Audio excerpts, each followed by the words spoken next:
શરણાયો વાગશે અને તારા આંગણાનું એક પંખી બનીને હું ઉડી જઈશ. તું મને અત્યારથી ન ઉડાડ. હું તારો પ્રેમ ઈચ્છું છું.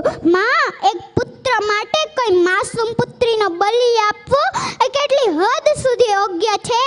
આખરે મહાપાપ તારા અને તારા પુત્ર માથે જ ચડશે. નહીં નહીં, આમ ક્યારેય ન થવા દેતી માં, મારી પ્યારી માં. બસ હવે કૃપા કરી મને જન્મ લેવા દે.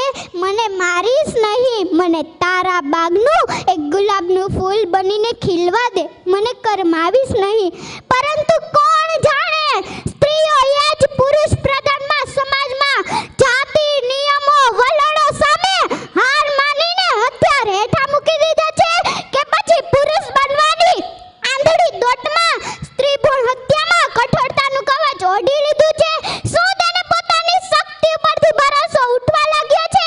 શું તેને પોતાની લાડકવાઈ બેટી ઉપર ભરોસો નથી? જો તેવું જ હોય તો ધિક્કાર છે નારી શક્તિને, ધિક્કાર છે સ્ત્રી ભ્રૂણ હત્યા કરનાર માતાને, અને ધિક્કાર છે તેના માતૃતત્વને. કારણ કે હું માનું છું ત્યાં સુધી એક સ્ત્રીની મંજૂરી કે ઈચ્છા વગર કોઈ પણ ડોક્ટર કે પુરુષની હિંમત છે કે તેની કુખને હાથ લગાવી શકે? અરે, દીકરી એ લક્ષ્મીનું સ્વરૂપ છે. દીકરીની ઝગમગતી દ્રષ્ટિ સામે લાખો સૂર્યની રોશની પણ ઝાંકી પડી જાય છે. આવું લાડક વાયુ પાત્ર એટલે જ દીકરી. और માતા એટલે વાત્સલ્યનું ઝરણું, પત્ની એટલે પ્રેમનું ઝરણું, પરંતુ દીકરી એટલે વાહનો દરિયો કહેવાય છે.